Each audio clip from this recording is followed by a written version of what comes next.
name is Mose, and I make organic electronic music. For me, music is kind of an expression of the soul. I first was inspired to start making music after I went to Burning Man for the first time in 2010. Burning Man, it showed me just how deep, how infinite art and expression and creativity and community and all of this swirling around in that place, how deep it can go actually, how much deeper life is than I had initially imagined. This was kind of like my spiritual spark or my awakening. I came to the lake in 2011 and I ended up doing the Moon course here at Las Piramides. This course totally changed my life. It was the first time I meditated. It was the first time I was exposed to the idea of lucid dreaming and a lot of other spiritual concepts. And this basically put the fuel to this spark that I experienced at Burning Man. It gave that little flame the fuel to make it into a burning fire and to start to guide my life in a way that is more meaningful, that's more impactful. And well, that was the beginning of my journey here at the lake. I was already producing at that point, but very simple. But I loved doing it. So I was, just kept doing it, kept refining, and yeah, eventually played my first set here at Hostal del Lago. Played on, tiny little bedroom speakers for 5 people. Very humble beginnings, and then just, continued making music, continued sharing the music. And yeah, there was a moment where I was deeply questioning whether this was my home, mainly because there was no scene. There was nowhere to share my passion, to share my music in a dance space and with people that wanted to do that. I was in retreat. I was in a 3-month personal retreat.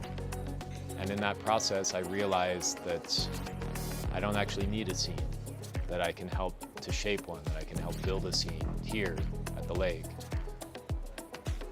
Yeah, that was pretty empowering actually, because not having a scene, not having something that I had to fit into meant that I could really listen to my heart. I could really follow what was most exciting for me without being like, well, I don't think it's gonna fit in that venue or this event that's happening or that party. I have to fit within that if I'm already in a scene. But here, because I was helping to build it, it was fully open to experiment and to just go for whatever was fun.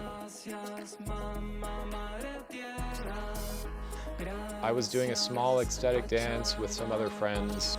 It was really beautiful. I learned a lot. That's when I played my first ecstatic dance and was able to share music in a container where people were really present and dropped in, which was super powerful. However, I felt a big limitation in the production. And so I came to Greg. He had recently just finished building Eagle's Nest. And originally it was created for acro yoga. This is like an acro yoga platform here. And I just came to him with the idea of what do you think about getting a sound system and hosting regular cacao dance events here? Ecstatic dance inspired cacao ceremony. And he loved the idea. And he didn't know anything about producing these kinds of events, but I had had enough experiences by that time that I helped him figure out the sound system and just the basic needs to create the space. And he put the budget there and really helped to make it happen and was fully supportive of the process.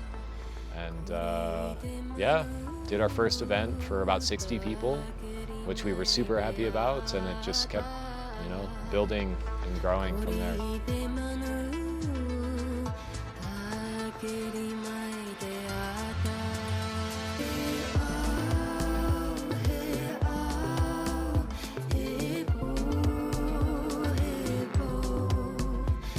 Yeah, so the YouTube video, we filmed the Cacao Dance YouTube video that a lot of people know about now. We filmed at the end of 2019. And this was Greg's idea. He's quite the visionary when it comes to marketing and getting the word out basically about what's happening here. So he helped to fund that and put together a really talented team of video people to help us create this, and brought them in and just set up the cameras, had some different camera operators around and filmed what we were doing here to share what magic it is, that we're experiencing and co-creating here. And then that went online during COVID, which I think was pretty divine timing, because since then I still receive messages and feedback all the time from people who say that video was so helpful to them during lockdown periods when they couldn't go out, they couldn't interact with people, they couldn't go to gatherings of any kind, and they could somehow still connect with this beautiful energy here at the lake through this video. The spirit really came through. It was transmitted in that video, and so many people were inspired. I've also traveled around the world to different events that have been inspired by that video. People that saw it and said, we should create something like this here. And this happened all over the world, and now there are communities and kind of gatherings happening that were originally inspired by this video. And that's something that I didn't realize would happen, which I feel really, I feel it's such a beautiful blessing to have been a part of a project like that has inspired so much beauty and creativity around the world. Cacao is very abundant here in San Marcos, in Guatemala in general, but especially here in San Marcos. It was just kind of obvious that we would bring it into the dance experience. And it works so well that they're just so supportive of each other. With Cacao opening the heart, giving us energy, just helping hold us and make us feel more connected to our bodies. Cacao provides energy, it opens up the heart, it makes you feel more connected, and just generally opens the body, opens our minds, and yet it's very subtle, so we can work with it, and it's very adaptogenic in this way.